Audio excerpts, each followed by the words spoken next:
Forum national sur la régénération assistée RNA.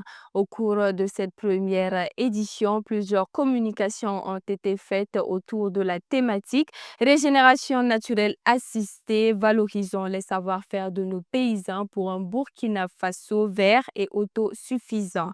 Le 30 avril dernier, un panel a été organisé dans ce sens sous le thème contribution de la RNA à l'atteinte de l'autosuffisance alimentaire au Burkina Faso.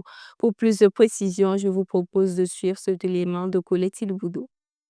La contribution de la RNA à l'atteinte de l'autosuffisance alimentaire au Burkina Faso, c'est la thématique de ce panel organisé ce 30 avril 2025 à l'occasion de la première édition du Forum national sur la RNA, initié par l'association Média Veille.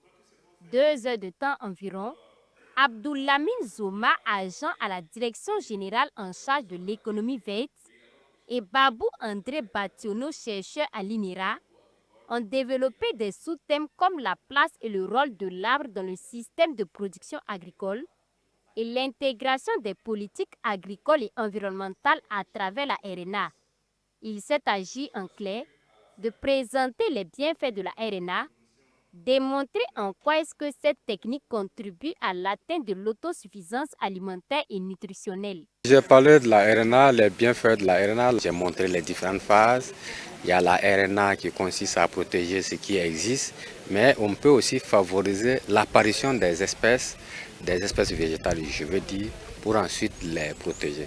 Les pratiques de défense et de restauration des sols, les pratiques de conservation des eaux et des sols, les pratiques agricoles, tout cela peut contribuer à faire prospérer la RNA. L'objectif recherché à travers l'organisation de ce panel était de susciter une dynamique de réflexion et d'action sur les meilleures approches et options techniques centrées sur la RNA pour optimiser les apports services écosystémiques des arbres aux cultures dans le cadre de la recherche d'une autosuffisance alimentaire et nutritionnelle à long terme au Burkina Faso. Les panélistes du jour fondent ainsi l'espoir que la RNA peut contribuer à l'atteinte de la sécurité alimentaire et nutritionnelle au Burkina Faso. Ça permet de maximiser la productivité agricole à travers les différentes pratiques de RNA, à la combiner à d'autres techniques.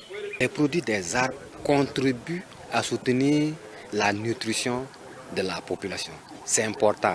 Vous avez le néré, le karité, le baobab, le tamarinier, et toutes ces espèces-là ne mûrissent pas à la même période. C'est étalé dans le temps. Et cela est important pour soutenir la nutrition de la population. Donc il ne faut rien négliger. Il faut faire en sorte que les différentes composantes s'intègrent.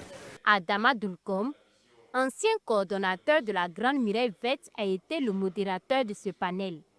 L'arbre joue un rôle important dans la vie de l'homme et pour la nature. Il aide à prévenir l'érosion des sols et à réduire les gaz à effet de serre par la séquestration de carbone, entre autres.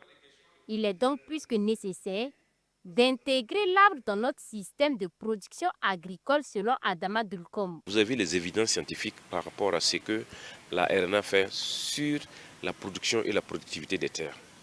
Donc il y a une augmentation de la production agricole si on associe effectivement à la RNA. Donc du point de vue des autres services qu'on peut tirer de l'arbre, qui rentre dans le cas de l'alimentation, là également ça a été prouvé que tout ce qui est comme produits forestiers non ligneux, qui rentre dans l'alimentation, dans la santé, c'est également extrêmement important pour le Burkina. Donc je crois que c'est possible et il faudrait y aller. Pour une meilleure vulgarisation de la RNA, et aussi pour l'atteinte de l'autosuffisance alimentaire au Burkina Faso, ces panélistes ont suggéré un aliment des différentes politiques des secteurs ministériels en charge du développement rural et une synergie d'action entre le ministère en charge de l'environnement et celui en charge de l'agriculture.